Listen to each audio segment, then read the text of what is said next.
Saat aku menikah, keluarga dari suamiku tidak ada yang datang. Mereka bahkan menghinaku dan suami hanya orang tidak penting. Kami tidak akan datang. Acara tidak penting cuma buang-buang waktu.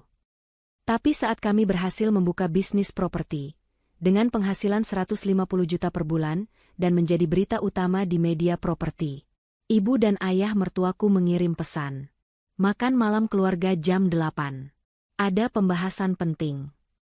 Lalu aku dan suamiku muncul dengan, sebelum ceritanya dimulai, silahkan tulis di kolom komentar dari daerah mana saja teman-teman yang menonton cerita ini. Jangan lupa like dan subscribe agar channel ini bisa semakin berkembang dan bisa mempersembahkan cerita yang lebih menarik lagi. Pesta pernikahan itu berlalu seperti angin dingin yang menusuk tulang, singkat dan menyisakan kebekuan. Tidak ada kemeriahan yang berarti, hanya sekumpulan tamu dari pihak Diara yang datang memberikan selamat dengan senyum canggung, sementara deretan kursi VIP untuk keluarga mempelai pria tetap kosong melompong hingga acara usai. Momen yang seharusnya paling sakral itu justru ditandai dengan sebuah pesan singkat yang masuk ke ponsel Farel tepat saat mereka turun dari pelaminan. Ibu Miranda mengirim pesan tanpa basa-basi, "Kami tidak akan datang. Acara tidak penting, cuma buang-buang waktu. Jangan ganggu liburan kami sedang di bandara menuju Eropa. Nikmati hidup barumu." Farel hanya bisa menatap layar ponselnya dengan tangan gemetar. Wajahnya pucat pasi menahan malu dan marah, sementara Diara menggenggam erat tangannya, memberikan kekuatan dalam diam tanpa perlu banyak bicara. Malam harinya, realita kehidupan yang sesungguhnya langsung menyambut mereka tanpa ampun. Tidak ada kamar hotel mewah untuk malam pertama, karena semua fasilitas dan kartu kredit Farel sudah ditarik oleh ayahnya, Pak Adiguna, tepat sehari sebelum akad nikah. Mereka kini berdiri di dalam sebuah rumah kontrakan petak di gang sempit yang lembab. Farel meletakkan satu-satunya koper pakaian yang berhasil ia bawa dari rumah orang tuanya. Ia memandang sekeliling ruangan berukuran 3 x 4 meter itu dengan tatapan nanar. Cat tembok berwarna hijau kusam itu sudah mengelupas di sana-sini, memperlihatkan semen kasar di baliknya. Di sudut ruangan, sebuah kasur busa tipis tergelar di lantai tanpa dipan, menjadi satu-satunya perabot yang mereka miliki malam itu. Suara tetesan air dari keran kamar mandi yang bocor terdengar berirama, mengisi keheningan yang mencekam di antara mereka. Farel duduk bersandar di dinding, masih mengenakan kemeja putih bekas akad nikah yang kini tampak kusut. Ia menutupi wajahnya dengan kedua telapak tangan, bahunya mulai berguncang pelan. Isak tangis yang ia tahan seharian di depan para tamu akhirnya pecah juga. Ia merasa gagal. Ia merasa telah menjerumuskan wanita yang dicintainya ke dalam lubang penderitaan. Farel, yang seumur hidupnya tidur di kasur empuk dengan pendingin ruangan sentral, kini harus memulai hidup rumah tangganya di tempat yang bahkan lebih buruk dari gudang rumah orang tuanya. Rasa bersalah itu menghimpit dadanya begitu kuat hingga ia sulit bernapas. Ia membayangkan bagaimana Ibu Miranda dan Pak Adiguna mungkin sedang tertawa sambil menikmati champagne di pesawat kelas 1 menuju Eropa, sementara anaknya menangis di lantai dingin. Diara, yang sudah mengganti gaun pengantinnya dengan daster rumahan sederhana, mendekat dan duduk di samping suaminya. Ia tidak mengucapkan kata-kata penghiburan kosong. Diara tahu Farel butuh waktu untuk memproses kejutan budaya yang drastis ini. Dengan lembut, Diara menarik kepala Farel untuk bersandar di bahunya. Tangannya yang halus mengusap punggung Farel, menyalurkan ketenangan. Diara berbisik pelan bahwa ini hanyalah permulaan, bukan akhir. Ia mengingatkan Farel bahwa mereka menikah karena ibadah dan cinta, bukan karena harta Pak Adiguna. Diara menatap langit-langit kontrakan yang terdapat bercak noda bekas rembesan air hujan. Dalam hatinya, ia berjanji tidak akan membiarkan air mata suaminya ini sia-sia. Penghinaan dari mertuanya hari ini akan ia jadikan fondasi beton untuk membangun kerajaan bisnis mereka suatu hari nanti. Keesokan paginya, Farel terbangun dengan punggung yang pegal luar biasa akibat tidur di lantai yang keras. Ia melihat Diara sudah sibuk di sudut ruangan yang difungsikan sebagai dapur darurat. Aroma nasi goreng sederhana dengan bumbu bawang seadanya tercium di udara. Pemandangan itu membuat hati Farel terasa hangat sekaligus perih. Istrinya, seorang wanita berpendidikan dan anggun, kini harus memasak jongkok di lantai dengan kompor gas portabel kecil. Farel bangkit dan memeluk Diara dari belakang, membisikkan kata maaf untuk kesekian kalinya. Diara hanya tersenyum, menyodorkan piring berisi nasi goreng hangat. Ia berkata bahwa sarapan ini jauh lebih nikmat karena dimakan dengan hasil keringat sendiri, tanpa perlu mendengar sindiran pedas di meja makan mewah rumah Pak Adiguna. Kata-kata Diara menjadi cambuk semangat bagi Farel. Pagi itu juga, Farel bertekad untuk segera mencari pekerjaan apapun untuk menafkahi istri tercintanya. Hari-hari berikutnya menjadi ujian mental yang berat bagi Farel. Ia mengirimkan puluhan lamaran kerja setiap hari, mulai dari perusahaan besar hingga rintisan. Namun, seolah ada tembok tak kasat mata yang menghalanginya, tidak ada satupun panggilan wawancara yang ia terima. Padahal, kualifikasi pendidikannya sangat baik. Farel mulai curiga bahwa pengaruh ayahnya bermain di sini. Pak Adiguna adalah sosok berpengaruh di dunia bisnis, dan ancamannya untuk memutus semua akses hidup Farel sepertinya bukan main-main. Farel bahkan mencoba melamar menjadi staf administrasi biasa, namun ditolak dengan alasan overqualified atau posisi sudah terisi. Rasa frustrasi mulai menggerogoti kepercayaan diri Farel. Ia mulai merasa tidak berguna sebagai kepala keluarga, hanya bisa menghabiskan tabungan istrinya yang semakin menipis. Suatu sore, hujan deras mengguyur kota, membuat atap kontrakan mereka yang tua menyerah. Air menetes deras dari 2 titik di langit-langit, membasahi lantai dan nyaris mengenai kasur busa mereka. Farel dan Diara sibuk menadahi air dengan ember dan panci, lalu mengepel lantai yang becek. Di tengah kesibukan itu, Farel terpeleset dan jatuh terduduk. Ia tidak langsung bangun, melainkan dia mematung menatap ember yang perlahan penuh oleh air keruh. Diara menghentikan kegiatannya mengepel, menatap suaminya dengan cemas. Farel mendongak, matanya merah menahan amarah dan keputusasaan. Ia berteriak frustrasi, memaki keadaan, memaki keluarganya yang tega, dan memaki ketidakberdayanya sendiri. Diara membiarkan Farel meluapkan emosinya. Setelah Farel tenang, Diara mendekat, memegang kedua pipi suaminya yang basah, dan berkata dengan tatapan tajam yang penuh keyakinan. Kita tidak akan selamanya menadahi air bocor ini, Mas. Suatu hari nanti, kita yang akan membangun atap paling kokoh untuk orang lain. 1 bulan berlalu tanpa perubahan nasib yang berarti, hingga suatu siang yang terik, ketenangan semu di lingkungan kontrakan kumuh itu, pecah oleh deru mesin mobil sport yang meraung. Tetangga sekitar yang sedang menjemur pakaian atau mengobrol di teras langsung menoleh kaget. Sebuah sedan merah menyala dengan bodi mengkilap berhenti tepat di depan pintu kontrakan Farel yang ket kayunya sudah kusam. Kontras warna antara mobil mewah itu dan lingkungan sekitarnya begitu mencolok, seolah ada benda asing dari planet lain yang mendarat di sana. Jantung Farel berdegup kencang saat mengenali plat nomor mobil itu. Itu adalah mobil Dion, kakak kandungnya. Farel segera keluar, disusul Diara yang mengenakan hijab instan sederhana namun tetap rapi. Dion keluar dari mobil dengan gaya yang dibuat-buat. Ia mengenakan kacamata hitam meski matahari tidak terlalu silau, setelan jas kasual bermerek, dan sepatu kulit yang harganya mungkin bisa membayar kontrakan Farel selama 2 tahun. Dion memandang sekeliling dengan ekspresi jijik yang sangat kentara. Ia menutup hidungnya dengan sapu tangan sutra, seolah udara di tempat itu beracun. Saat melihat Farel keluar hanya mengenakan kaos oblong lusuh dan celana pendek, senyum sinis langsung terukir di bibir Dion.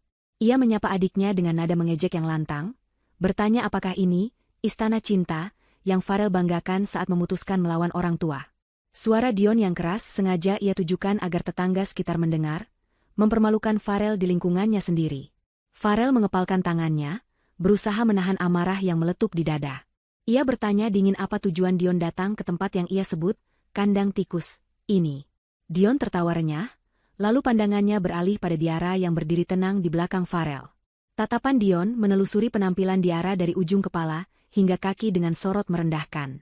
Dion berkomentar pedas tentang hijab Diara, menyebutnya sebagai kain kampungan yang menutupi otak suaminya, hingga Farel menjadi bodoh dan mau hidup susah. Dion berkata bahwa Ibu Miranda sampai sakit kepala memikirkan bagaimana Farel bisa menukar kehidupan nyaman demi wanita yang tidak selevel, dan berpenampilan seperti pembantu di mata teman-teman sosialita ibu. Diara hanya diam, wajahnya datar tanpa ekspresi, namun matanya menatap lurus ke mata Dion tanpa rasa takut sedikitpun. Ketenangan Diara justru membuat Dion merasa terganggu. Dion mendengus kesal, lalu merogoh saku jas bagian dalamnya. Ia mengeluarkan sebuah amplop coklat tebal yang terlihat padat. Dengan gerakan meremehkan, Dion melemparkan amplop itu ke arah Farel. Amplop itu tidak ditangkap oleh Farel, melainkan jatuh menghantam dadanya lalu tergeletak di tanah yang berdebu. Dion berkata bahwa itu adalah titipan terakhir dari bapak dan ibu. Anggap saja uang kerohiman, atau uang duka cita atas matinya masa depan Farel. Dion menekankan bahwa jumlah di dalamnya cukup untuk Farel makan enak beberapa bulan, atau mungkin untuk modal menyewa tempat yang lebih layak, agar tidak memalukan nama keluarga jika ada kenalan yang lewat. Namun, ada syarat mutlak di balik pemberian itu. Dion menjelaskan bahwa di dalam amplop tersebut, selain uang tunai, terdapat selembar surat pernyataan di atas meterai. Surat itu berisi pernyataan bahwa Farel secara sukarela melepaskan seluruh hak warisnya atas harta kekayaan keluarga Adiguna, dan berjanji tidak akan pernah menggunakan nama besar keluarga untuk keperluan bisnis atau pinjaman apapun di masa depan. Dion menatap Farel dengan tatapan menantang, yakin bahwa adiknya yang sedang terpuruk dan butuh uang itu akan langsung menyambar tawaran tersebut. Dion berkata bahwa Farel tidak punya pilihan lain karena ia tahu Farel sudah ditolak kerja di mana-mana berkat bisikan, "Bapak." Farel menatap amplop di tanah itu dengan napas memburu. Harga dirinya serasa diinjak-injak hingga rata dengan tanah. Ia ingin sekali memungut amplop itu dan melemparkannya kembali ke wajah Dion. Ia ingin berteriak bahwa ia tidak butuh uang kotor yang disertai penghinaan itu. Namun, bayangan wajah lelah Diara yang setiap hari harus berhemat, atap bocor yang belum diperbaiki, dan tabungan yang menipis, membuat Farel ragu. Realita kemiskinan menampar idealismenya. Tubuh Farel bergetar hebat karena pergolakan batin. Ia merasa sangat kecil dan tidak berdaya di hadapan kakaknya yang sombong itu. Tiba-tiba, Diara melangkah maju. Ia membungkuk perlahan, gerakan yang anggun dan tenang, lalu memungut amplop itu dari tanah. Ia membersihkan debu yang menempel di amplop itu dengan tangannya. Dion tersenyum menang, mengira Diara adalah wanita matre yang langsung tergiur dengan uang. Dion hendak melontarkan ejekan lagi, tapi kata-katanya tertahan saat melihat tatapan tajam Diara. Diara membuka amplop itu, mengeluarkan tumpukan uang pecahan 100.000 dan dokumen pernyataannya. Diara menoleh ke arah Farel dan meminta pena. Farel menatap istrinya bingung, hendak melarang, tapi sorot mata Diara menyuruhnya percaya. Diara mengambil pena dari saku baju Farel, lalu tanpa ragu membubuhkan tanda tangan Farel, dengan memegang tangan suaminya, di atas dokumen itu. Setelah itu, Diara sendiri yang menandatangani bagian saksi. Diara menyerahkan kembali dokumen itu kepada Dion, tapi ia menahan uangnya di tangan kirinya. Dion mengernyit heran. Diara berkata dengan suara yang tenang namun penuh wibawa, suaranya cukup keras hingga didengar oleh Dion dan Farel. Ia mengatakan bahwa mereka menerima uang ini bukan sebagai sedekah atau uang kerohiman, melainkan sebagai pinjaman modal usaha dengan bunga yang akan mereka bayar lunas suatu hari nanti. Diara menegaskan bahwa dengan ditandatanganinya surat itu, Farel kini bebas. Farel bukan lagi anak kecil di bawah bayang-bayang Pak Adiguna, melainkan seorang pria merdeka yang akan membangun kerajaannya sendiri. Diara menutup kalimatnya dengan pesan untuk Ibu Miranda. "Katakan pada Ibu, terima kasih atas modal awalnya. Kami akan mengembalikannya saat kami membeli rumah kebanggaan beliau suatu hari nanti." Dion tertegun sejenak, tidak menyangka akan mendapat respon sekeras itu dari wanita yang ia anggap lemah. Ia mendengus kasar, merampas kertas dokumen itu, dan tertawa mencemooh. Ia menyebut Diara sebagai pemimpi yang halusinasi. Dion masuk kembali ke mobilnya, membanting pintu dengan keras, dan tancap gas meninggalkan debu yang beterbangan. Farel masih berdiri mematung, menatap mobil kakaknya yang menjauh. Diara berbalik menghadap suaminya, menggenggam tumpukan uang itu erat-erat. Ia menatap Farel dengan mata berbinar penuh tekad. Diara berkata bahwa mulai hari ini, mereka tidak akan melamar kerja lagi. Mereka akan menggunakan uang penghinaan ini untuk membeli rumah rongsokan pertama mereka, dan memperbaikinya dengan tangan mereka sendiri. Farel melihat api semangat di mata istrinya, dan untuk pertama kalinya sejak pernikahan mereka, ia merasakan harapan yang menyala terang di tengah kegelapan. Berbekal uang, penghinaan, dari Dion yang jumlahnya sebenarnya tidak seberapa untuk ukuran bisnis properti, Farel dan Diara membuat keputusan nekat yang membuat banyak orang geleng kepala. Mereka tidak menyewa kantor atau membeli rumah yang layak huni, melainkan membeli sebuah rumah tua di pojok jalan buntu yang sudah ditinggalkan pemiliknya selama 10 tahun. Kondisi rumah itu sangat mengenaskan, lebih mirip rumah hantu daripada hunian.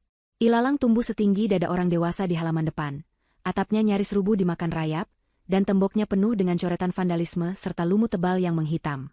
Tetangga sekitar menyebutnya rumah sial, tapi di mata Diara yang tajam, ia melihat struktur bangunan yang kokoh dan potensi lokasi yang strategis. Farel sempat ragu, ketakutan membayangkan uang terakhir mereka hangus di tumpukan batu bata berlumut itu, namun keyakinan di mata istrinya membuatnya mengangguk setuju. Proses renovasi dimulai dengan tenaga mereka sendiri, karena anggaran tidak cukup untuk menyewa banyak tukang. Farel yang terbiasa memegang pena dan duduk di ruangan ber-AC, kini harus belajar mengaduk semen dan memanggul pasir di bawah terik matahari yang menyengat. Kulitnya yang dulu putih bersih kini terbakar matahari menjadi kecoklatan dan mengelupas, telapak tangannya yang halus kini kasar dan penuh kapalan. Diara pun tidak tinggal diam. Dengan mengenakan gamis kerja yang ia jahit sendiri dari bahan sisa agar leluasa bergerak, ia ikut mengamplas tembok, membersihkan kaca nako yang berkerak, hingga mengecat pagar. Hijabnya seringkali kotor terkena cipratan cat atau debu semen, namun ia tidak pernah mengeluh. Setiap kali Farel merasa lelah dan ingin menyerah, Diara selalu ada di sana, menyodorkan air dingin dan mengingatkan tentang mimpi besar mereka untuk membungkam mulut-mulut yang meremehkan. Suatu siang yang panasnya bukan main, saat Farel sedang berada di atas tangga bambu untuk memperbaiki genteng bagian depan dan Diara sedang mengadu ket di halaman, sebuah mobil sedan hitam mewah melintas pelan. Mobil itu berhenti tepat di depan pagar rumah rongsokan mereka. Kaca jendela belakang mobil turun perlahan secara otomatis. Jantung Farel serasa berhenti berdetak saat melihat siapa yang duduk di dalamnya.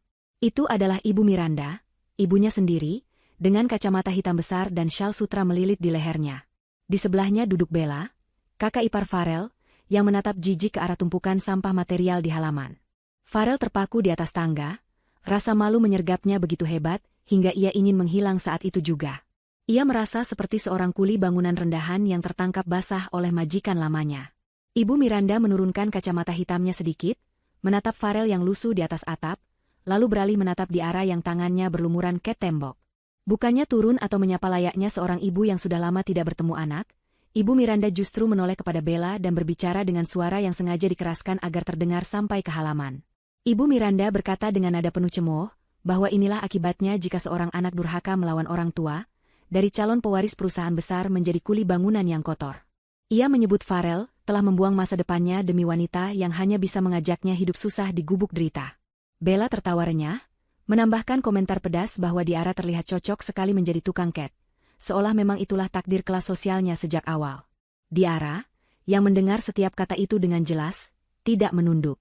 Ia meletakkan kaleng catnya dengan tenang, berdiri tegak, dan menatap langsung ke arah Ibu Miranda. Tidak ada rasa takut atau minder di wajahnya. Tatapan Diara begitu tajam dan menusuk, memancarkan aura wibawa yang anehnya membuat Ibu Miranda merasa tidak nyaman. Ibu Miranda mendengus kesal melihat keberanian menantunya itu. Ia kemudian meludah ke tanah, tepat di depan pagar rumah mereka, sebagai simbol kejijikan puncaknya. Tanpa berkata apa-apa lagi, Ibu Miranda menaikkan kaca jendela mobilnya, dan kendaraan mewah itu pun melaju pergi meninggalkan debu jalanan yang menerpa wajah Diara. Farel turun dari tangga dengan lutut lemas, matanya berkaca-kaca menahan sakit hati yang luar biasa. Ia merasa harga dirinya baru saja diludahi oleh ibu kandungnya sendiri. Namun, kejadian itu justru menjadi titik balik emosional bagi mereka. Diara menghampiri Farel, membersihkan debu di wajah suaminya, dan berkata bahwa ludah itu adalah pupuk terbaik bagi kesuksesan mereka. Mulai hari itu, mereka bekerja seperti orang kesurupan. Farel bekerja siang malam tanpa mengenal lelah, menyalurkan kemarahannya pada setiap paku yang ia palu dan setiap keramik yang ia pasang. Diara mencurahkan seluruh cita rasa seninya untuk mengubah rumah rongsokan itu. Ia memilih warna cat yang elegan, mendesain taman minimalis yang asri, dan mengubah tata ruang menjadi modern. 3 bulan kemudian, rumah, hantu, itu telah berubah total menjadi hunian bergaya Skandinavia yang cantik, hangat, dan sangat instagramable. Saat papan, dijual, dipasang, ketakutan kembali melanda. Apakah ada yang mau membeli rumah bekas di Jalan Buntu ini? Namun, keajaiban kerja keras itu nyata. Hanya dalam waktu 1 minggu, seorang pasangan muda datang melihat rumah itu dan langsung jatuh cinta pada pandangan pertama. Mereka terpesona dengan detail renovasi yang rapi dan desain yang unik, berbeda dari rumah-rumah proyek pada umumnya. Tanpa banyak menawar, pasangan itu setuju membeli rumah tersebut dengan harga tunai yang jauh di atas ekspektasi Farel. Saat menerima pembayaran pertama, tangan Farel gemetar memegang cek tersebut. Keuntungan bersih yang mereka dapatkan dari satu rumah itu ternyata setara dengan gaji Farel selama 2 tahun bekerja di perusahaan ayahnya. Farel menangis haru, memeluk Diara erat-erat di ruang tamu rumah yang telah mereka ubah nasibnya itu. Mereka sadar, mereka tidak hanya berhasil menjual rumah, tapi mereka berhasil membeli kembali harga diri mereka. Kesuksesan penjualan rumah pertama menjadi modal berharga bagi Farel dan Diara untuk mendirikan bendera bisnis mereka sendiri, DF Living. Mereka tidak membuang uang keuntungan untuk gaya hidup konsumtif atau pamer di media sosial. Sebaliknya, Diara yang memegang kendali keuangan dengan disiplin ketat, memutar kembali seluruh modal itu untuk membeli 2 rumah rusak sekaligus. Kali ini, mereka tidak lagi bekerja berdua.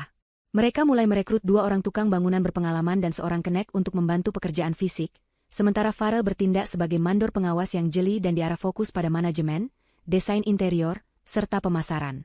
Reputasi mereka mulai terbangun perlahan di lingkungan sekitar sebagai spesialis penyembuh rumah sakit, karena kemampuan mereka menyulap rumah bobrok menjadi hunian estetis bernilai tinggi.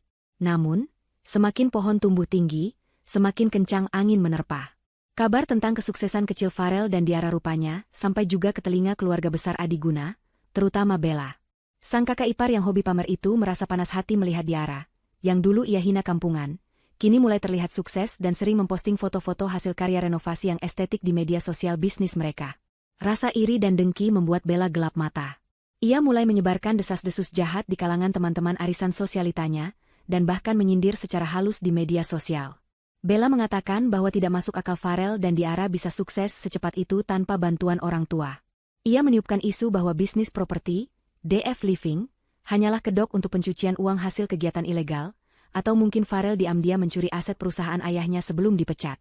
Gosip murahan itu menyebar cepat seperti api di lahan kering, meracuni telinga beberapa calon pembeli dan pemasok material.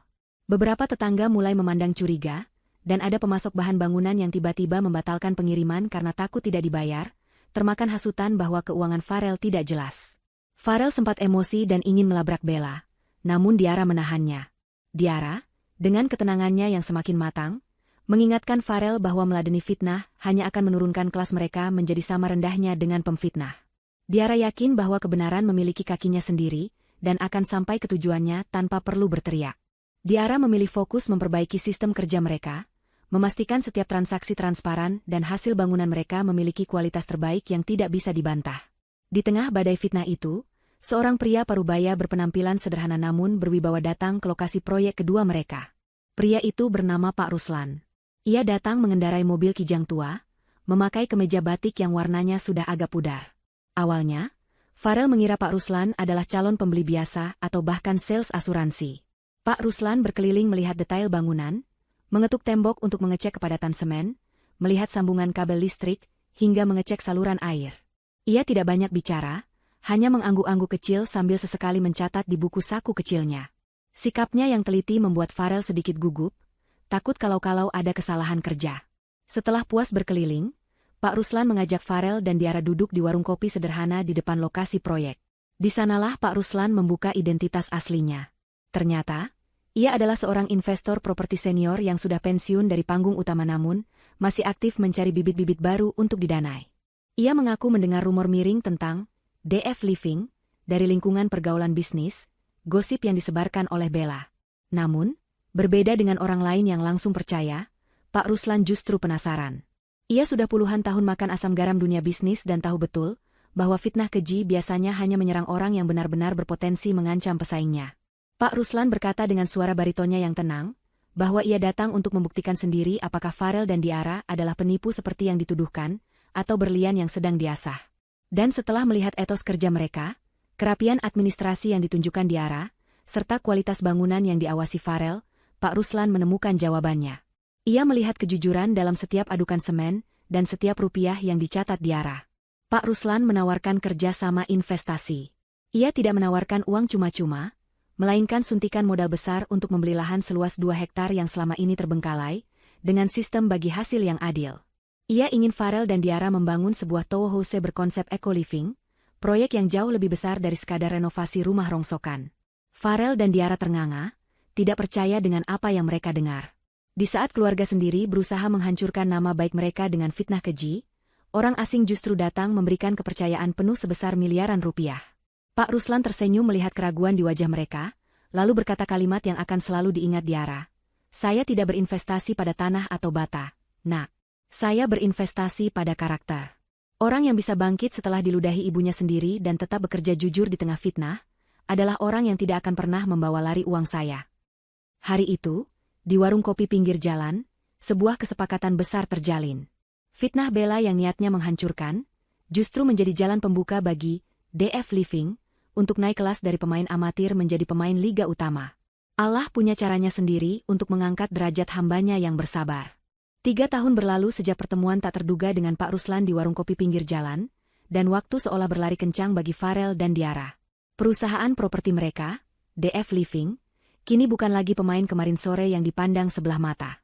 Proyek ambisius mereka, sebuah kompleks hunian berkonsep ramah lingkungan yang dibangun di atas lahan 2 hektar, sukses besar dan terjual habis hanya dalam waktu 2 bulan setelah peluncuran. Kantor mereka bukan lagi ruang tamu rumah kontrakan yang sempit, melainkan sebuah gedung ruko 3 lantai di kawasan bisnis strategis dengan puluhan karyawan yang hilir mudik sibuk mengurus klien. Diara, yang dulu harus turun tangan mengamplas tembok, kini duduk di kursi direktur utama dengan wibawa yang tenang, memimpin rapat strategi dengan ketegasan yang membuat segan para kontraktor senior. Angka-angka di laporan keuangan bulanan yang kini tergeletak di meja kerja Farel adalah bukti nyata dari keringat dan air mata mereka selama ini. Penghasilan bersih 150 juta rupiah per bulan yang dulu terdengar seperti mimpi di siang bolong, kini menjadi angka konservatif yang rutin masuk rekening perusahaan, bahkan seringkali melampaui itu. Mereka telah mencapai kebebasan finansial yang sesungguhnya. Farel menatap angka-angka itu dengan perasaan campur aduk. Ia teringat masa-masa sulit saat harus membagi satu butir telur dadar untuk makan berdua. Kini, ia bisa membeli apa saja yang ia mau, namun pelajaran hidup dari kemiskinan membuatnya dan Diara tetap hidup bersahaja. Mereka tidak membeli mobil sport mencolok seperti Dion, melainkan menginvestasikan kembali keuntungan mereka untuk membeli aset-aset strategis lainnya. Puncak pengakuan publik datang pada suatu pagi di hari Senin, ketika majalah bisnis properti paling bergengsi di ibu kota terbit dengan sampul yang mengejutkan banyak pihak. Di halaman depan majalah itu, terpampang foto Farel dan Diara dalam pose yang elegan dan berkelas. Farel mengenakan setelan jas berwarna biru tua yang pas badan, memancarkan aura kepercayaan diri seorang pemimpin muda. Di sampingnya, Diara berdiri anggun mengenakan busana muslimah modern berwarna champagne dengan hijab yang tertata rapi, tatapannya lurus ke kamera menyeratkan kecerdasan dan ketangguhan. Judul besar berwarna emas di bawah foto mereka berbunyi, Raja dan Ratu Baru Properti, dari kontrakan bocor menuju omzet miliaran. Artikel di dalamnya mengupas tuntas perjalanan inspiratif mereka, sebuah tamparan keras bagi siapa saja yang dulu meremehkan kemampuan pasangan ini. Di sisi lain kota, suasana di kediaman mewah keluarga Pak Adiguna justru berbanding terbalik 180 derajat. Rumah besar itu terasa suram dan dingin, seolah cahaya keberuntungan telah lama pergi meninggalkan mereka. Bisnis utama Pak Adiguna sedang berdarah-darah akibat salah urus dan korupsi internal yang dilakukan oleh orang-orang kepercayaannya. Dion, yang diharapkan menjadi penerus, justru semakin memperparah keadaan dengan gaya hidup judinya yang tak terkendali. Pagi itu, Ibu Miranda sedang duduk di ruang keluarga dengan wajah tegang, memijat pelipisnya yang berdenyut nyeri karena memikirkan tagihan kartu kredit yang menumpuk. Bella masuk ruangan dengan langkah gontai, melempar majalah properti yang baru saja ia beli di meja kaca dengan kasar. Ibu Miranda terlonjak kaget melihat wajah yang sangat ia kenali di sampul majalah itu. Matanya terbelalak, mulutnya sedikit terbuka seolah kehabisan napas. Ia meraih majalah itu dengan tangan gemetar, meneliti setiap inci wajah Farel dan Diara yang terlihat begitu bersinar dan bahagia. Tidak ada lagi jejak kesulitan di wajah mereka. Ibu Miranda membaca judul artikel itu dengan hati yang panas. Rasa iri, malu, dan penyesalan bercampur menjadi satu adonan emosi yang pahit di tenggorokannya. Ia dulu membuang Farel karena dianggap tidak berguna dan menghina Diara karena dianggap miskin. Namun kini dunia justru mengelulukan mereka sebagai pasangan sukses. Ibu Miranda merasa ditelanjangi oleh kenyataan. Dion yang baru bangun tidur dengan wajah kusut ikut melihat majalah itu. Ia mendengus sinis, berusaha menyangkal kenyataan di depan matanya. Dion berkomentar dengan nada meremehkan bahwa itu pasti hanya pencitraan berbayar. Ia menuduh Farel menyogok wartawan agar bisa masuk majalah untuk memanas-manasi keluarga. Namun, jauh di lubuk hatinya, Dion tahu bahwa ia kalah telak. Ia melihat mobil-mobil dinas Farel di foto liputan, melihat proyek perumahan mereka yang megah, dan membandingkannya dengan dirinya sendiri yang kini dikejar-kejar penagih utang. Keheningan menyelimuti ruang keluarga itu, sebuah keheningan yang mencekam di mana mereka menyadari bahwa anak buangan itu kini telah terbang jauh lebih tinggi daripada sarang asalnya yang mulai rapuh. Diara meletakkan majalah yang sama di meja kerjanya. Ia tidak merasa sombong, hanya merasa lega. Pembuktian yang ia janjikan pada dirinya sendiri 3 tahun lalu di pelaminan yang sepi itu akhirnya lunas. Ia menatap Farel yang sedang berdiri menatap jendela kantor, memandang hiruk-pikuk kota. Diara menghampiri suaminya, berdiri di sampingnya. Mereka tidak perlu banyak bicara untuk saling memahami. Mereka tahu bahwa kesuksesan ini bukan akhir, melainkan awal dari babak baru di mana mereka memegang kendali penuh atas takdir mereka sendiri. Diara tersenyum tipis, menyadari bahwa roda kehidupan telah berputar, dan posisi mereka kini berada di puncak, siap menghadapi gelombang apapun yang akan datang, termasuk gelombang dari masa lalu yang mungkin akan kembali mengetuk pintu. Berita tentang kesuksesan besar DF Living tidak hanya menjadi bahan pembicaraan di kalangan pebisnis, tetapi juga menjadi lonceng kematian bagi ego keluarga Pak Adiguna. Perusahaan keluarga yang dulu dibanggakan kini berada di ujung tanduk. Bank telah memberikan surat peringatan terakhir untuk penyitaan aset karena gagal bayar cicilan pinjaman yang digunakan Dion untuk spekulasi bisnis bodong. Mereka butuh dana segar dalam jumlah besar dan cepat, atau mereka akan kehilangan segalanya, termasuk rumah mewah tempat mereka bernaung. Dalam kepanikan itu, Pak Adiguna dan Ibu Miranda mengadakan rapat keluarga darurat. Opsi mereka sangat terbatas. Meminjam ke rekan bisnis lama sudah mustahil, karena reputasi Pak Adiguna sudah hancur, dan menjual aset butuh waktu lama. Dalam keputusasaan itu, nama Farel muncul sebagai satu-satunya solusi yang masuk akal, meskipun sangat melukai harga diri mereka. Ibu Miranda, dengan logika manipulatifnya, meyakinkan suaminya bahwa Farel tetaplah anak mereka. Ia yakin bahwa ikatan darah tidak akan bisa putus begitu saja, dan Farel pasti masih merindukan pengakuan dari orang tuanya. Ibu Miranda berpikir bahwa dengan sedikit basa-basi manis dan undangan makan malam keluarga, hati Farel akan luluh dan mau menggelontorkan uang miliaran rupiah untuk membantu keluarga. Mereka lupa, atau pura-pura lupa, pada luka menganga yang mereka toreskan 3 tahun lalu. Dengan tangan yang sedikit gemetar namun penuh perhitungan licik, Ibu Miranda mengambil ponselnya. Di kantor DF Living, suasana sore itu cukup tenang menjelang jam pulang kantor. Farel sedang membereskan berkas-berkas kontrak di mejanya, ketika ponselnya bergetar panjang di atas meja kayu mahoni. Farel melirik layar ponselnya, dan seketika tubuhnya menegang. Nama kontak yang sudah 3 tahun tidak pernah muncul itu kini berkedip-kedip di layar. Ibu. Jantung Farel berdegup kencang, bukan karena rindu, tapi karena trauma. Ingatan tentang kursi kosong di pernikahan dan pesan kejam tentang acara tidak penting, kembali membanjiri pikirannya. Farel membiarkan ponsel itu bergetar sampai mati, lalu sebuah pesan masuk muncul di notifikasi. Farel membuka pesan itu dengan perasaan was-was. Isinya singkat, padat, dan seolah-olah tidak pernah terjadi perang dingin selama 3 tahun ini. Pesan itu berbunyi, makan malam keluarga jam 8 di restoran Emerald. Ada pembahasan penting. Jangan telat. Tidak ada kata maaf, tidak ada pertanyaan kabar, hanya sebuah perintah seolah Farel masih anak kecil yang bisa disuruh-suruh. Farel mendengus kasar, melemparkan ponselnya kembali ke meja. Ia merasa marah dan terhina. Setelah membuangnya seperti sampah, kini mereka memanggilnya kembali begitu tahu ia punya uang. Farel berniat untuk memblokir nomor itu dan tidak menggubris undangan tersebut. Ia tidak sudi bertemu dengan orang-orang yang telah merendahkan istrinya. Namun, Diara yang baru saja masuk ruangan melihat perubahan ekspresi suaminya. Ia mengambil ponsel Farel, membaca pesan tersebut dengan wajah datar. Farel berkata dengan nada emosi bahwa mereka tidak perlu datang. Ia muak dengan kemunafikan keluarganya. Tapi Diara memiliki pemikiran lain. Diara menatap Farel dengan sorot mata yang tenang namun tajam, sorot mata seorang pebisnis yang melihat peluang dalam krisis. Diara duduk di tepi meja kerja Farel, meletakkan tangannya di bahu suaminya. Ia berkata bahwa lari dan menghindar hanya akan membuat mereka terlihat masih sakit hati dan belum selesai dengan masa lalu. Diara menginginkan penutupan yang sempurna. Diara menjelaskan rencananya kepada Farel. Ia berkata bahwa mereka harus datang, tapi bukan sebagai anak yang rindu kasih sayang orang tua, dan bukan sebagai korban yang memohon pengakuan. Mereka akan datang sebagai investor, sebagai penguasa keadaan. Diara mengingatkan Farel bahwa ada beberapa aset properti keluarga Adiguna yang sangat strategis namun sedang dalam sengketa bank. Undangan ini adalah pintu masuk bagi mereka untuk mengambil alih semuanya secara legal dan elegan. Diara ingin menunjukkan kepada Ibu Miranda dan Pak Adiguna siapa sebenarnya yang tidak penting sekarang. Farel mendengarkan penjelasan istrinya, dan perlahan kemarahannya berubah menjadi keyakinan yang dingin.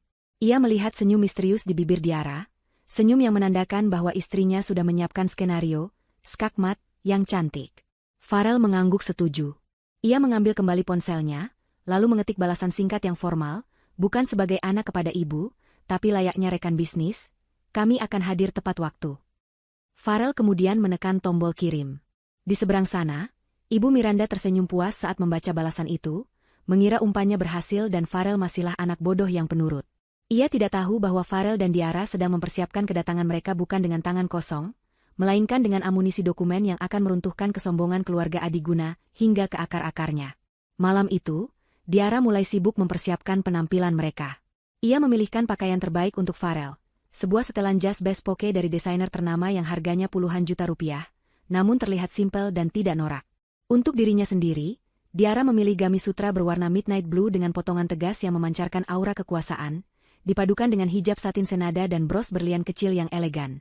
Diara berkata pada Farel sambil merapikan dasi suaminya di depan cermin, bahwa malam ini mereka akan mengajarkan keluarga itu satu pelajaran penting tentang etika, bahwa uang bisa dicari, Tapi harga diri yang sudah dilukai tidak bisa dibeli kembali dengan makan malam basa-basi.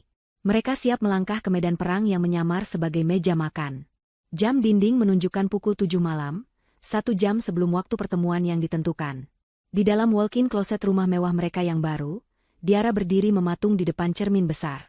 Ruangan itu dipenuhi deretan pakaian bermerek yang tertata rapi berdasarkan warna, aroma kayu cendana dan lavender menguar lembut dari pengharum ruangan otomatis. Diara tidak sedang memilih baju untuk pesta, melainkan memilih baju zirah untuk perang mental yang akan ia hadapi.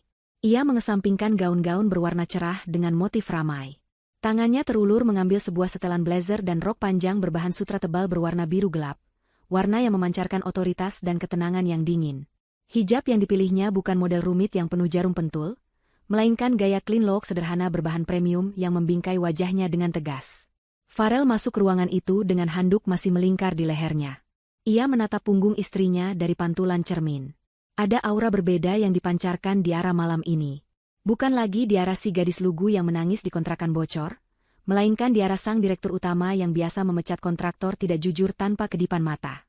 Farel mendekat, melingkarkan tangannya di pinggang istrinya. Ia berbisik bertanya apakah Diara yakin dengan rencana ini. Farel mengaku hatinya masih berdebar kencang, bukan karena takut, tapi karena sisa-sisa trauma masa kecil saat berhadapan dengan ayahnya yang dominan. Diara berbalik, merapikan kerah kemeja Farel dengan lembut. Ia menatap mata suaminya lekat-lekat, menyalurkan kekuatan lewat sorot matanya yang teduh namun membara. Diara berkata bahwa malam ini Farel tidak datang sebagai anak Pak Adiguna, melainkan sebagai pemilik DF Living yang setara, bahkan lebih tinggi posisinya. Mereka bersiap dalam keheningan yang hikmat. Farel mengenakan setelan jas abu-abu tua charcoal yang dijahit khusus oleh penjahit terbaik di kota, pas membalut tubuhnya yang kini lebih tegap karena rajin berolahraga. Jam tangan yang melingkar di pergelangan tangannya bukan lagi jam karet murah, melainkan arloji Swiss edisi terbatas yang harganya setara dengan 1 unit mobil keluarga. Penampilan mereka malam itu adalah definisi dari quiet luxury, kemewahan yang tidak berteriak lewat logo besar, tapi berbisik lewat kualitas bahan dan potongan yang sempurna. Diara menyemprotkan parfum aroma oud yang elegan, sentuhan terakhir untuk menyempurnakan kehadirannya yang mengintimidasi. Sebelum keluar kamar, Diara menyelipkan sebuah flash disk kecil ke dalam tas tangan kulitnya, senjata rahasia yang akan melengkapi berkas di koper asisten mereka. Perjalanan menuju restoran Emerald ditempuh dengan mobil sedan hitam seri terbaru milik mereka. Farel menyetir dengan tenang membelah jalanan ibu kota yang gemerlap. Di dalam mobil, ingatan masa lalu tiba-tiba menyergap Farel. Ia teringat kejadian 2 tahun lalu saat ia terserang demam tifus parah di kontrakan. Saat itu, Diara panik karena uang mereka menipis untuk biaya rumah sakit. Diara memberanikan diri menelepon Ibu Miranda untuk meminjam uang pengobatan, namun telepon itu ditolak mentah-mentah. Ibu Miranda bahkan mengirim pesan agar Farel berobat ke puskesmas saja, sesuai kelas sosialnya sekarang. Kenangan itu membuat rahang Farel mengeras. Ia mencengkeram setir kemudi lebih kuat. Rasa kasihan yang sempat muncul tadi sore seketika lenyap, digantikan oleh tekad baja untuk memberi pelajaran pada keluarganya tentang roda kehidupan yang berputar. Mobil mereka memasuki lobi restoran Emerald, tempat makan paling eksklusif di kota yang biasa menjadi langganan para pejabat dan konglomerat. Petugas valet yang berjaga langsung sigap membukakan pintu saat melihat jenis kendaraan yang datang. Farel turun lebih dulu, mengancingkan jasnya, lalu berjalan memutari mobil untuk membukakan pintu bagi Diara. Saat kaki Diara yang mengenakan sepatu hak tinggi menapak aspal lobi, beberapa tamu lain yang sedang antre masuk ikut menoleh, terpesona oleh aura karisma pasangan muda ini. Mereka berjalan beriringan masuk ke dalam restoran, langkah mereka tegap dan sinkron. Tidak ada lagi Farel yang menunduk malu. Tidak ada lagi Diara yang merasa minder.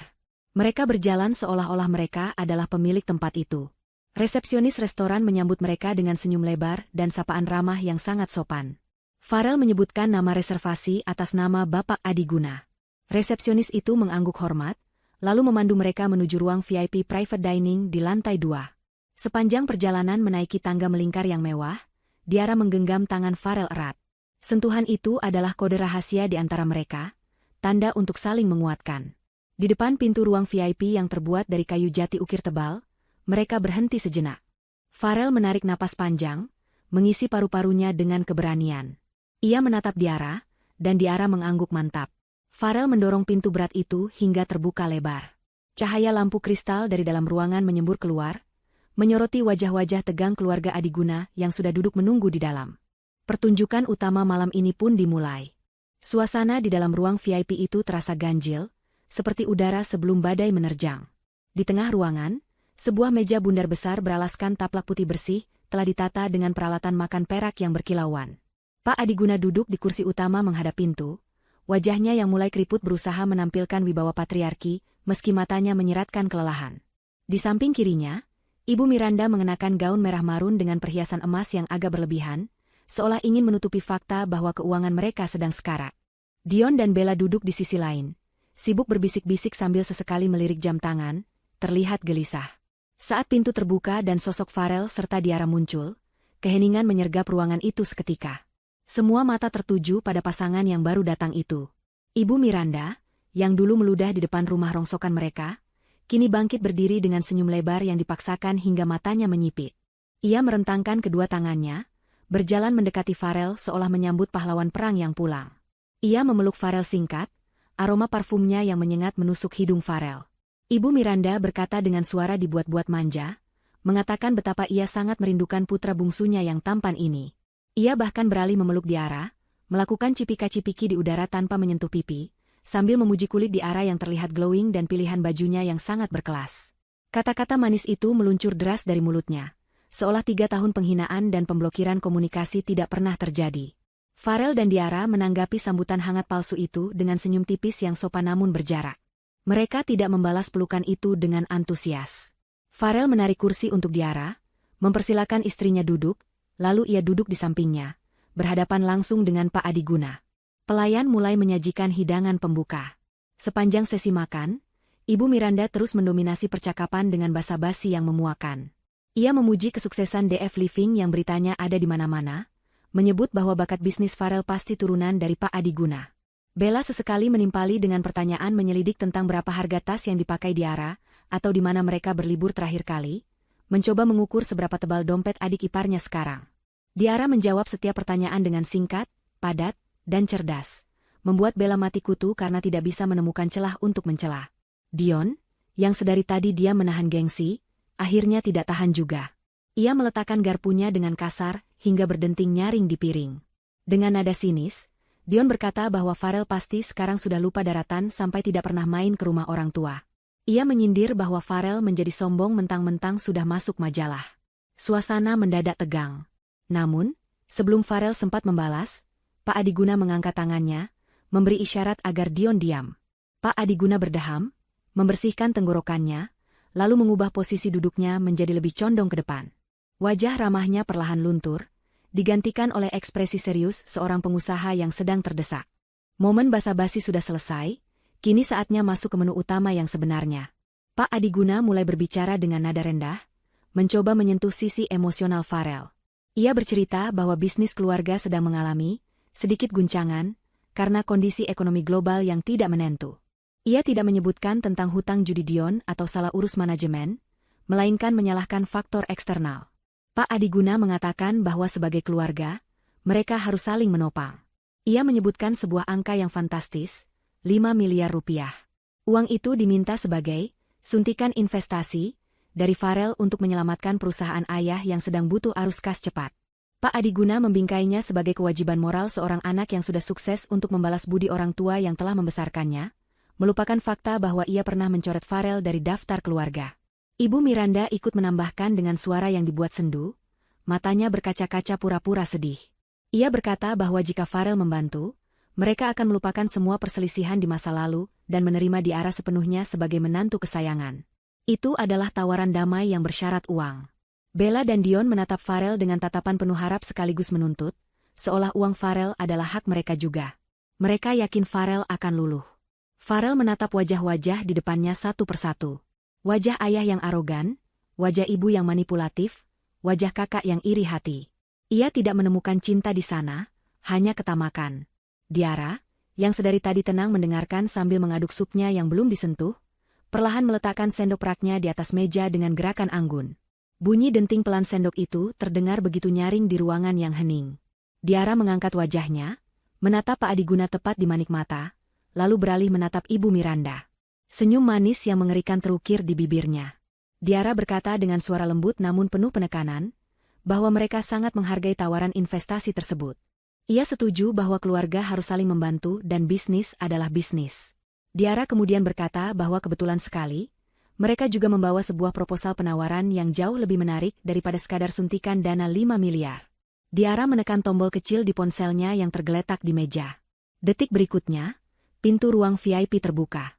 Masuklah Sarah, asisten pribadi Diara, dengan setelan kerja rapi sambil membawa sebuah koper dokumen berbahan kulit hitam yang terlihat berat. Sarah berjalan mendekat dan meletakkan koper itu di meja, tepat di depan Farel dan Diara. Pak Adiguna mengernyitkan dahi, bingung melihat kehadiran orang asing. Ibu Miranda bertanya dengan nada gugup apa isi koper itu. Farel meletakkan tangannya di atas koper, menatap ayahnya dengan tatapan dingin yang menusuk tulang. Ia berkata bahwa sebelum bicara soal 5 miliar, ada baiknya bapak dan ibu melihat dulu apa yang ada di dalam sini, karena ini menyangkut masa depan atap tempat kalian berteduh malam ini. Jantung Ibu Miranda serasa berhenti berdetak mendengar nada ancaman halus dalam suara putranya. Suasana di dalam ruang VIP restoran Emerald mendadak berubah menjadi sangat hening setelah Pak Adiguna melontarkan permintaan, bantuan, 5 miliar rupiah tersebut. Hening yang mencekam, seolah-olah oksigen di ruangan itu tersedot habis oleh ketamakan yang baru saja terucap. Suara denting garpu yang beradu dengan piring porselen telah berhenti total. Farel menatap wajah ayahnya, wajah yang dulu sangat ia takuti dan ia hormati, kini tampak begitu menyedihkan di matanya. Di balik topeng kewibawaan itu, Farel melihat kepanikan seorang pria tua yang sedang tenggelam dan berusaha menarik siapa saja untuk dijadikan pelampung, termasuk anak yang pernah ia buang. Farel tidak langsung menjawab. Ia membiarkan keheningan itu menggantung selama mungkin, menyiksa batin keluarganya yang sedang menunggu dengan harap-harap cemas. Ia menoleh ke arah Diara. Istrinya itu masih duduk dengan tenang, jemari lentiknya perlahan meletakkan cangkir teh di atas tatakan dengan gerakan yang sangat anggun tanpa menimbulkan suara sedikit pun. Diara memberikan anggukan kecil, sebuah isyarat tanpa suara yang maknanya hanya dipahami oleh mereka berdua. Saatnya mengakhiri sandiwara ini. Farel menghela napas panjang, lalu menekan sebuah tombol kecil di ponselnya yang tergeletak di meja. Pintu ruang VIP terbuka perlahan. Sarah, asisten pribadi Diara yang selama ini menunggu di luar, melangkah masuk dengan postur tegak profesional. Di tangannya tergenggam erat sebuah koper kulit berwarna hitam pekat yang terlihat kokoh dan berat. Sarah berjalan mendekati meja bundar itu, langkah kakinya di atas karpet tebal terdengar berirama. Ia meletakkan koper itu tepat di hadapan Farel dan Diara, lalu mundur beberapa langkah ke sudut ruangan, berdiri mematung seperti penjaga setia yang siap menyaksikan eksekusi. Mata Ibu Miranda membelalak melihat koper itu. Kilatan harapan muncul di matanya yang dipulas eyeshadow tebal. Dalam benaknya yang dangkal, koper itu pasti berisi uang tunai. Ia menyenggol lengan Pak Adiguna di bawah meja, memberikan kode bahwa strategi mereka berhasil. Senyum Dion merekah lebar, membayangkan hutang-hutang judinya akan lunas malam ini juga. Bella bahkan sudah memajukan tubuhnya, tidak sabar melihat tumpukan uang yang akan menyelamatkan gaya hidup mewahnya. Namun, suara klik logam saat Farel membuka kunci koper itu terdengar begitu dingin dan tajam, memecah fantasi mereka. Farel mengangkat penutup koper perlahan. Sinar lampu kristal di atas mereka menyorot isi koper itu. Bukan tumpukan uang merah atau biru yang mereka harapkan. Tidak ada kilauan emas batangan. Yang ada hanyalah tumpukan dokumen tebal dengan map-map berwarna merah menyala yang tersusun rapi, serta beberapa sertifikat dengan pita hijau resmi dari Badan Pertanahan. Wajah Dion seketika berubah masam. Kekecewaan yang bercampur kemarahan mulai merayapi wajahnya. Ia hendak membuka mulut untuk protes, tapi Farel sudah lebih dulu mengambil satu map paling atas. Farel meletakkan dokumen itu di atas meja putar kaca yang ada di tengah meja makan, lalu memutarnya perlahan hingga dokumen itu berhenti tepat di hadapan Pak Adiguna. Gerakan itu begitu lambat, sengaja dilakukan Farel untuk membiarkan rasa penasaran dan ketakutan merambat di nadi ayah dan ibunya. "Apa ini?" tanya Pak Adiguna dengan suara parau, dahinya berkerut dalam. Tangannya yang mulai keriput meraih map itu dengan ragu. "Buka saja, Pak." "Itu jawaban atas permintaan 5 miliar Bapak," jawab Diara dengan suara lembut yang mematikan. Pak Adiguna membuka map itu. Matanya menyapu baris demi baris tulisan di dalamnya. Seketika, wajah tuanya yang tadi masih berusaha terlihat berwibawa, berubah menjadi pucat pasi seputih kertas. Matanya membelalak horor, seolah ia baru saja melihat hantu dari masa lalu yang datang mencekik lehernya. Napasnya mulai tersengal, dan tangan yang memegang kertas itu gemetar hebat hingga menimbulkan suara krak-krak kertas yang beradu. Itu adalah surat perjanjian pengalihan piutang, atau CSY. Dokumen resmi yang menyatakan bahwa hutang macet perusahaan Adiguna Group di bank utama senilai puluhan miliar rupiah, telah dibeli lunas dan dialihkan kepemilikannya kepada pihak ketiga, yaitu sebuah perusahaan induk bernama DF Holdings. Di bagian bawah dokumen, tertera tanda tangan Farel sebagai Direktur Utama DF Holdings. Ibu Miranda yang panik melihat reaksi suaminya langsung merebut kertas itu. Meski ia tidak terlalu paham hukum bisnis, ia mengerti arti stempel merah besar bertuliskan, lunas, dialihkan, dan nama perusahaan anaknya yang tertera di sana sebagai pemilik baru hutang tersebut. Apa maksudnya ini, Farel? Suara Ibu Miranda bergetar tinggi, nyaris histeris. Kenapa hutang perusahaan ayah ada di tanganmu? Farel menatap ibunya dengan tatapan datar, tatapan yang kosong dari emosi kasih sayang namun penuh dengan ketegasan. Artinya sederhana, Bu. Selama 6 bulan terakhir, saat Bang mulai lelah menagih hutang Bapak yang macet, perusahaan kami diam-diam membelinya. Kami membayar lunas hutang Bapak ke bank dengan harga diskon. Jadi sekarang, Bapak tidak lagi berhutang pada bank. Bapak berhutang pada saya. Pada kami. Dion menggebrak meja dengan keras, hingga gelas-gelas berdenting nyaring. Kurang ajar. Kau menjebak orang tuamu sendiri? Kau sengaja membeli hutang itu untuk memeras kami? Teriaknya dengan wajah merah padam, urat lehernya menonjol keluar. Diara meletakkan serbet makannya dengan tenang, lalu menatap Dion dengan sorot mata tajam yang seketika membuat nyali kakak iparnya itu menciut. Menjebak? Koreksi ucapanmu, Mas Dion. Kalau kami tidak membelinya, bank sudah akan menyita aset kalian bulan lalu dan melelangnya dengan harga murah. Kami justru menyelamatkan nama baik keluarga Adiguna dari berita kebangkrutan publik. Tapi tentu saja, bisnis tetaplah bisnis. Farel kemudian mengeluarkan dokumen kedua dan ketiga dari dalam koper. Ia meletakkannya kembali di meja putar dan mengarahkannya ke hadapan orang tuanya. Itu adalah sertifikat hak milik atas gedung kantor pusat Adiguna Group dan sertifikat rumah mewah di kawasan elit Menteng yang saat ini ditinggali oleh Pak Adiguna dan Ibu Miranda. Karena Bapak gagal membayar cicilan sesuai tenggat waktu yang tercantum dalam perjanjian pengalihan ini, dan karena nilai hutang sudah jauh melampaui batas toleransi, maka sesuai hukum, seluruh jaminan aset kini otomatis jatuh ke tangan pemilik piutang, Farel menjelaskan dengan nada sedingin es. Ia mencondongkan tubuhnya sedikit ke depan, menatap mata ayahnya lekat-lekat. Dengan kata lain, Pak Adiguna saat ini, detik ini juga, gedung tempat Dion bermain bos-bosan dan rumah tempat ibu tidur nyenyak setiap malam, secara hukum sudah menjadi milik saya dan Diara.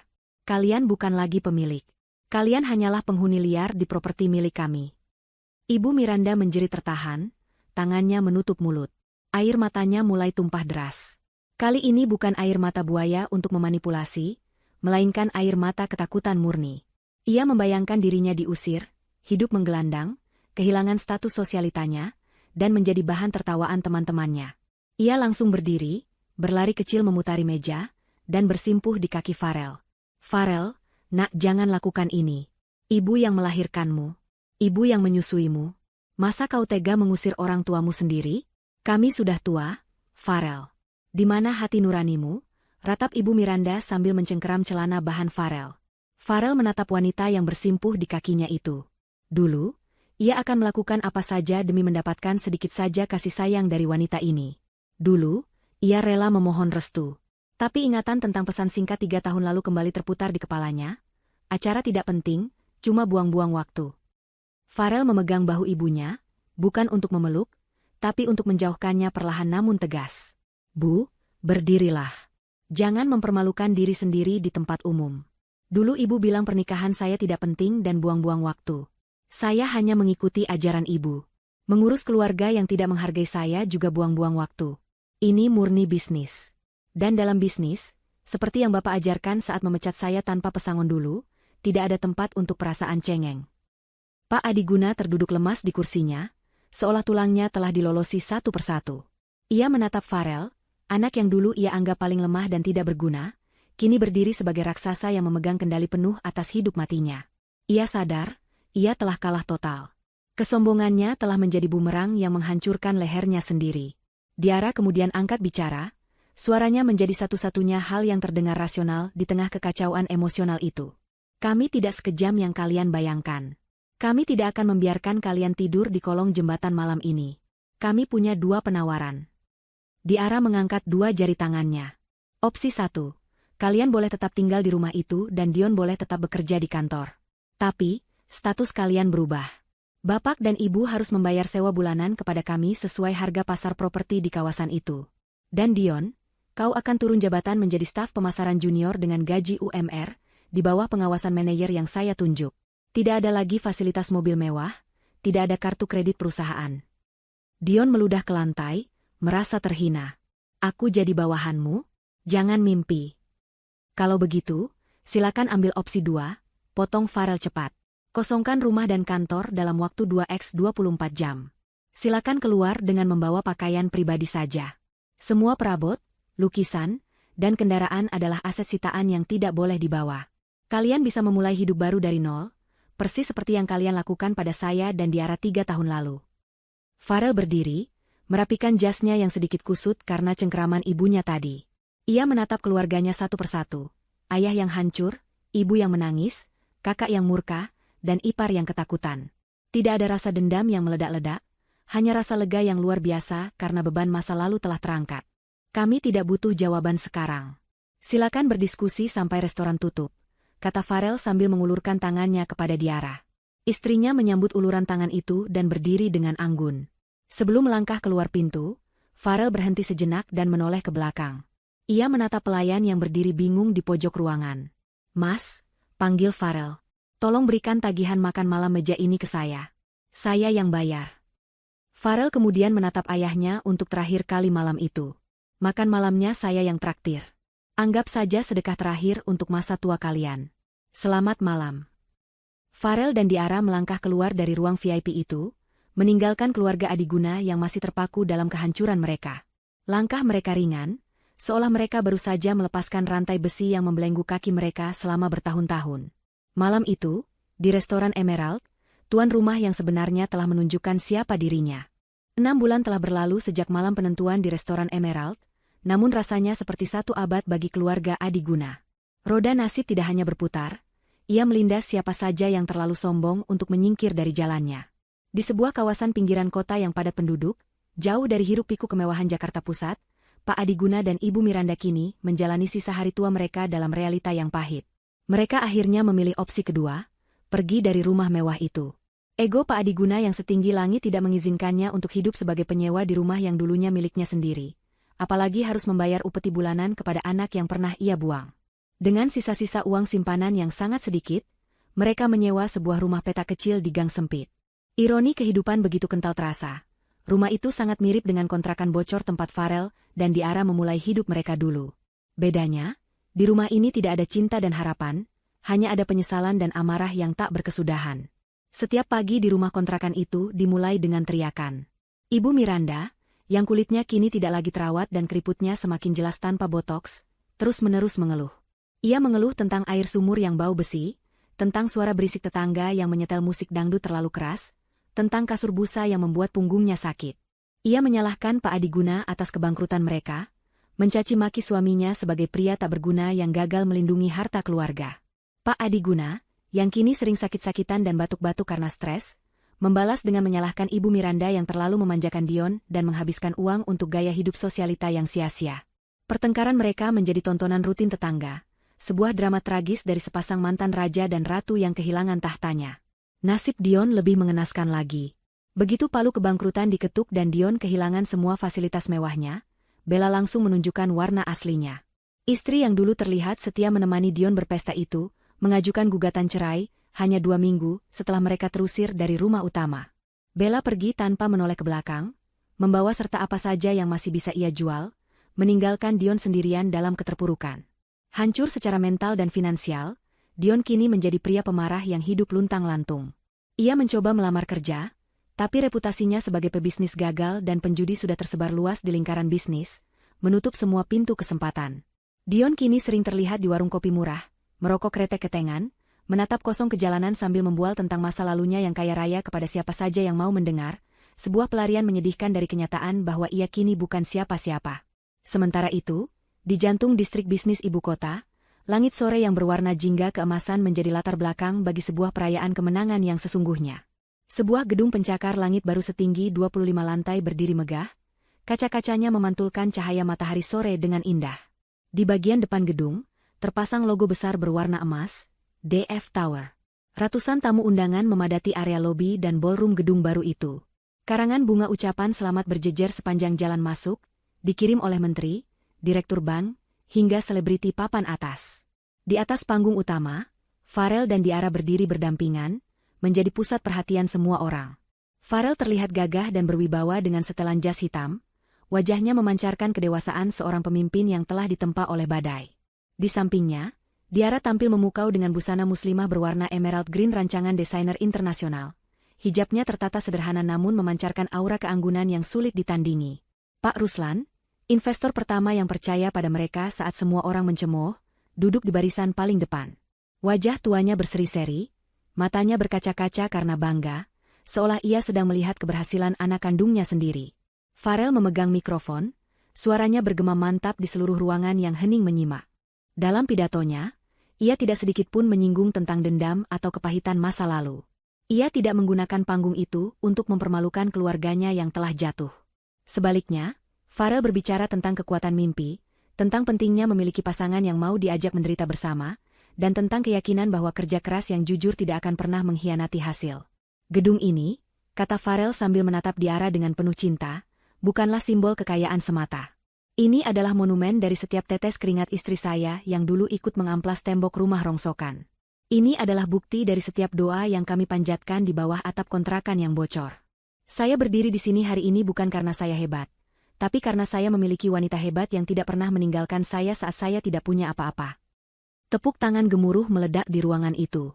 Diara tersenyum, matanya berkaca-kaca. Ia menggenggam tangan Farel erat. Mereka telah membuktikan bahwa balas dendam terbaik bukanlah dengan menghancurkan musuh secara fisik, melainkan dengan menjadi begitu sukses, begitu bahagia, dan begitu utuh, hingga keberadaan orang-orang yang menyakiti mereka menjadi tidak relevan lagi. Setelah acara peresmian usai dan tamu-tamu mulai pulang, Farel dan Diara naik ke lantai paling atas gedung mereka, ke sebuah balkon pribadi yang menghadap langsung ke hamparan lampu kota Jakarta yang mulai menyala satu persatu. Angin malam menerpa wajah mereka dengan lembut, membawa rasa dingin yang menyejukkan setelah hari yang panjang. Farel memeluk pinggang istrinya dari samping, menyandarkan kepalanya di bahu Diara. Mereka menikmati momen keheningan itu, meresapi betapa jauh perjalanan yang telah mereka tempuh. Dari pasangan yang dihina dan dibuang, kini mereka berdiri di puncak dunia mereka sendiri. Tiba-tiba, ponsel Farel di saku jasnya bergetar. Farel mengambilnya dan melihat layar. Sebuah pesan masuk dari nomor yang tidak dikenal. Ia membukanya. Pesan itu panjang, penuh dengan kata-kata yang berantakan, seolah diketik dengan tangan yang gemetar. Itu pesan dari Ibu Miranda. Isinya adalah ratapan penyesalan. Ibu Miranda menceritakan bahwa Pak Adiguna baru saja pingsan dan dilarikan ke rumah sakit daerah karena serangan jantung ringan. Mereka tidak punya uang untuk menebus obat dan biaya rawat inap. Di akhir pesan, terselip permohonan yang menyayat hati, tolong transfer uang, Farel. Berapa saja. Ibu mohon. Bapakmu bisa mati kalau tidak ditolong. Maafkan kami, Nak, tolonglah. Farel membaca pesan itu dengan wajah datar, lalu menunjukkannya pada Diara. Apa yang harus kita lakukan? Tanya Farel pelan. Ada sedikit keraguan di matanya, sisi kemanusiaannya terusik, namun trauma masa lalunya juga membentengi dirinya. Diara mengambil ponsel itu dari tangan suaminya. Ia membaca pesan itu sekali, lalu menatap Farel. Tidak ada kemarahan di mata Diara, hanya ketenangan seorang wanita yang sudah selesai dengan masa lalu. Kita tolong mereka, kata Diara tegas. Farel menaikkan alisnya. Kita kasih uang? Diara menggeleng. Tidak. Uang tunai hanya akan membuat mereka merasa bisa kembali memanipulasi kita, atau malah dipakai Dion untuk hal yang tidak-tidak. Kita tolong dengan cara yang benar. Diara kemudian mengetik balasan di ponsel Farel. Jarinya bergerak lincah di atas layar sentuh. Saya sudah menghubungi direktur rumah sakit tersebut. Tim medis terbaik akan menangani Bapak di ruang rawat inap kelas 1. Semua biaya pengobatan, obat-obatan, dan perawatan sampai sembuh akan ditanggung penuh oleh Yayasan Sosial DF Holdings. Ambulans juga akan siap mengantar jemput. Namun mohon maaf, kami tidak akan mengirimkan uang tunai sepeser pun ke rekening pribadi Ibu. Fokuslah merawat Bapak. Semoga lekas sembuh. Diara menekan tombol kirim. Ia mengembalikan ponsel itu ke saku jas Farel, lalu merapikan kerah baju suaminya. Itu batasnya, Mas. Kita berbakti sebagai anak dengan memastikan nyawa mereka selamat, tapi kita tetap menjaga harga diri kita dengan tidak membiarkan mereka masuk kembali dan mengacaukan hidup kita. Farel tersenyum lega. Beban berat di dadanya seketika hilang. Keputusan Diara adalah jalan tengah yang sempurna, penuh kasih namun tetap tegas berprinsip. Ia tidak menjadi anak durhaka yang membiarkan ayahnya mati, tapi ia juga tidak menjadi anak bodoh yang bisa diperas. Terima kasih. Sayang, kamu selalu tahu apa yang harus dilakukan, bisik Farel. Ia mencium kening Diara lama, menyalurkan rasa terima kasih yang tak terhingga. Diara membalas pelukan suaminya, memandang ke langit malam yang luas. Bintang-bintang bersinar terang di atas sana, seolah ikut merayakan kemenangan mereka. Cerita tentang kursi pelaminan yang kosong, pesan penghinaan, dan kontrakan bocor itu kini telah benar-benar berakhir. Buku lama telah ditutup rapat, dan kini mereka sedang menulis lembaran baru dengan tinta emas. Lembaran tentang cinta, ketangguhan, dan kebahagiaan yang hakiki. Mereka bebas. Benar-benar bebas.